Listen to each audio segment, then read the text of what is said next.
For as long as most of us can remember, one thing has ruled the seas: a 100,000-ton monster of steel, a literal floating city, the ultimate symbol of military power that just can't be touched, the American aircraft carrier. It's built to project power anywhere on Earth.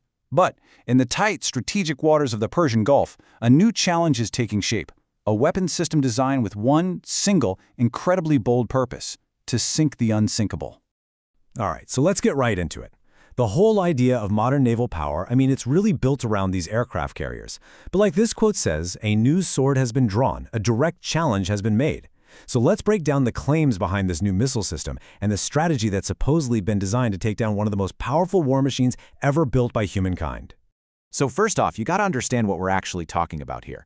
An American carrier strike group, it's not just one ship, it's a moving fortress. It travels with an entire fleet of cruisers, destroyers, even attack submarines, all linked together with one job: protect that carrier, no matter what. It really is a masterpiece of defensive engineering. And here is the first just massive problem for anyone trying to attack it. We're talking about a target that's moving at 30 knots, which is about 35 miles an hour. Now that might not sound super fast for a car, right? But for a ship that weighs 100,000 tons out in the open ocean, it makes hitting it with a long-range missile an unbelievably difficult physics problem. You can't just aim at where it is, you have to predict exactly where it's gonna be. And that's all before you even get through its shield. You see, the carrier group has layers on top of layers of defense. The Aegis combat system, that's the brain of the whole operation, tracking hundreds of threats at once. It fires these hypersonic interceptors, the SM-3s and SM-6s, to literally shoot missiles out of the sky. Meanwhile, you've got Hawkeye planes acting as eyes in the sky, and fighter jets and subs creating this whole protective bubble. It is by any definition a formidable defense. So how on earth do you even begin to challenge a fortress like that? Well, Iran's claimed answer is a system they named after a legendary sword. And this is where the strategic chessboard gets really, really interesting. You have a regional power claiming it's developed a specific counter to a global superpower's most important weapon. And here's the critical thing to understand. Zulfiqar isn't just one missile. That name refers to an entire integrated system. It's like a quiver with different types of arrows for different parts of the fight.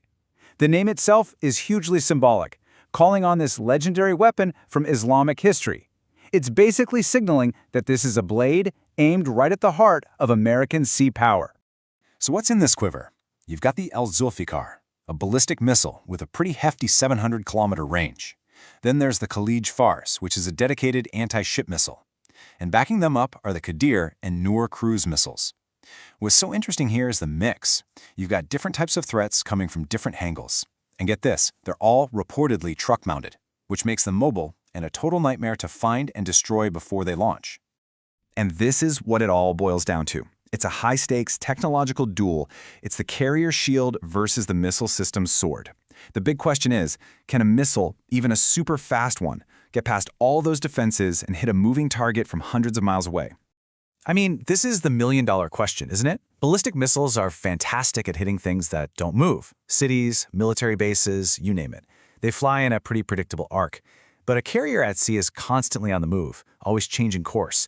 Hitting it requires just insane precision, real-time intelligence, and guidance. So how could it possibly work? So you look at this duel.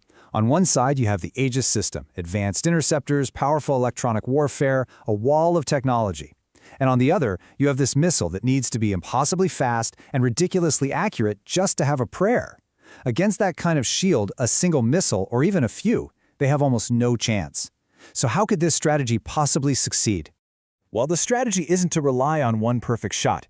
The core idea, based on the source material, isn't about being clever or sneaky. It's about saturation. It's not about trying to slip one weapon past the shield. It's about trying to break the shield entirely.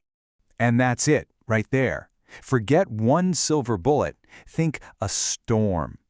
The strategy isn't subtle. It's about being completely overwhelming. Because no matter how advanced a defensive system is, it can only track and shoot down a certain number of targets at one time. The goal is to just blow past that limit. And this is the number that's supposedly at the heart of the whole strategy: a simultaneous launch of over 80 missiles. The goal is to flood the Aegis system with so many threats, a mix of those fast ballistic missiles and low-flying cruise missiles, that it simply can't intercept all of them. The thinking is, some are bound to get through. So here's how the full playbook is supposedly designed to run. Step 1, at massive launch of 80-plus missiles. Step 2, use those mobile launchers to create surprise, making them hard to take out first. Step 3 is the real kicker, the claim of real-time guidance, which they say is supported by foreign satellites. And then Step 4 just adds another layer of pure chaos, swarms of drones and hundreds of small, fast missile boats to pressure the carrier group from every direction at once. So, let's zoom out. What does all of this really mean? We're talking about more than just one weapons system now. We're looking at a broader strategic claim. And it's one that, if it's true, could signal a major shift in the balance of power at sea, at least in a confined area like the Persian Gulf.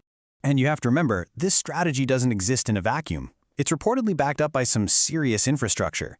We're talking about vast underground missile cities designed to protect these weapons from airstrikes, the alleged satellite help from countries like China and Russia for targeting, and the constant threat from hundreds of those small missile boats. It all points to a long-term, multi-layered plan for naval warfare.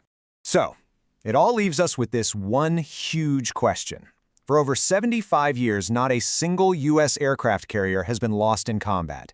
It has been the ultimate symbol of an unbreachable fortress. But as technology changes, are we finally seeing strategies and weapons that can seriously challenge that dominance?